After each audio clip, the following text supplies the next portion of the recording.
Well, this is the final situation, but as the ball came in, there were defenders stumbling all over the place. Dan Bennett went to ground. You're quite right. Jumat Jantan as well. And there's a chance at the other end. Well, pretty good at long distance. Well, Mustafic, of course, a penalty expert. He's the first one to take penalties for the national team. Steps aside. Everyone's on the edge of the penalty area, so there is some space behind. Normally, we see right-footed players playing shots in that curl towards the goal, and the attackers try to get across the line of the ball here. Alex Djuric is lined up for that, as is Haris Harun on the far post. And that's the way it's gone, it's the goal! Alex Djuric deflects it in, the score, 1-1. Having to work that little bit harder. Now this really is a good position for a free kick. You would expect a right-footed player to go to the right-hand side of the goalkeeper. As we look at it, so often goalkeepers take a step to their right just at the last minute, and that means they are a little bit vulnerable to their left-hand side, the right-hand side, as we look at it. I think if it's going to be Julai, he's probably just going to blast it straight through the wall. If it's Julai. Julai, one of the players there, and it is Julai. And he goes for the near post, and he's chipped it in. Julai gets 2-1 to Singapore. The thumb goes in the mouth. The badge is kissed, and what a turnaround of events. Well, he didn't blast the ball as I thought he would. He simply curled it. And you have 6,000 screaming fans at the Jalan Besar Stadium and probably another 4 million watching at home. And the goalkeeper was rooted to the spot. What an extraordinary turn of events. Sharbini Alawi, well, he's taken a step to the left there, and that's left him stranded on the near post, and the ball just curled in at the near post. 2-1 to Singapore. What a turnaround.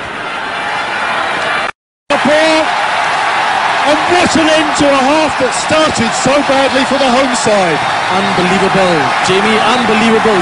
Just look at the jubilation and the celebration in the Singapore camp. 2 more minutes to half-time. What a great lead, 3-1. And that goal came out of nothing. Almost nothing. Well, Mustafic, integral in that build-up to the goal, and then finishing it off beautifully. Great work from the big man. Did so well initially. Kept his run going on that vulnerable middle of the defence, not picking him up. And it's a super finish. He had plenty of work to do. Good header won by Haris Harun. And the goalkeeper should never be beaten on the near post, we always say. So 3-1 to Singapore after the heartbreak of conceding in the first 30 seconds. But it's not over yet. There's a ball to the far post, and unbelievable! And it's Julai with his second of the night. I'm speechless. Just speechless. And you can see the Malaysian fans, they decided to throw a missile has landed on the pitch. Well, these are extraordinary scenes indeed at the Jalan Besar Stadium. There was something thrown on the pitch. There's another water bottle coming on. Most of it's fairly harmless, it has to be said. And Julai is applauding to the Malaysian fans, which isn't a good idea. But Julai, what a half he's had. And Alex Djuric outside of the foot, right across the goal. Julai, difficult ball, keeps it under control, and it's 4-1 to Singapore. I think the Malaysian coach Raja Gopal must be stumped and dumbfounded by a team that he actually said was experienced. And once again, Malaysia play their way back into contention. It's Abdul Hadi, the substitute. We knew this was coming. Abdul Hadi, the substitute, has come on and pulled another one back for the Tigers. Well, again, it's a mix-up in the centre of the defence. The central defender's pointing the finger at Iswan Mahmood as well, saying that maybe he should have come for that. Let's see it as it goes in. Well, both central defenders have gone to the same man. Dan Bennett was already there, and Safwan Baroudin drawn out of position. I can't believe what I'm seeing here. Safi Salih gets his second of the night, and we're now back to 4-3.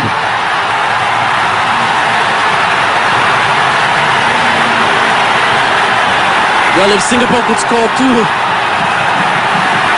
within a couple of minutes in the first half,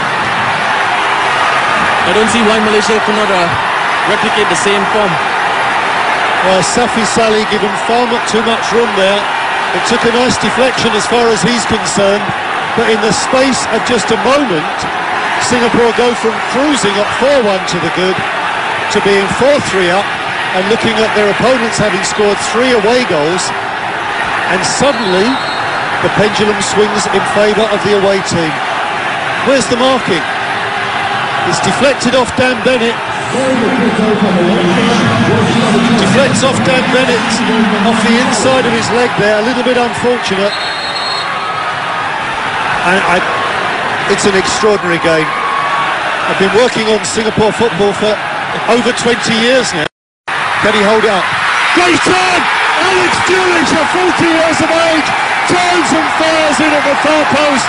5-3 to Singapore. And that's the second goal for the 40-year-old bionic man of Singapore football. With 9 minutes remaining, Alexander Durridge has put the Lions 5-3 ahead. Well, it's the 8th goal of the evening, and when it came, it was simplicity itself. Julai holding the ball, playing it up to Alex, who just rolled his man and rolled it onto his stronger left foot. Well, it's classic centre-forward play. He's so big, so strong, just leaning into his man. Look at him there.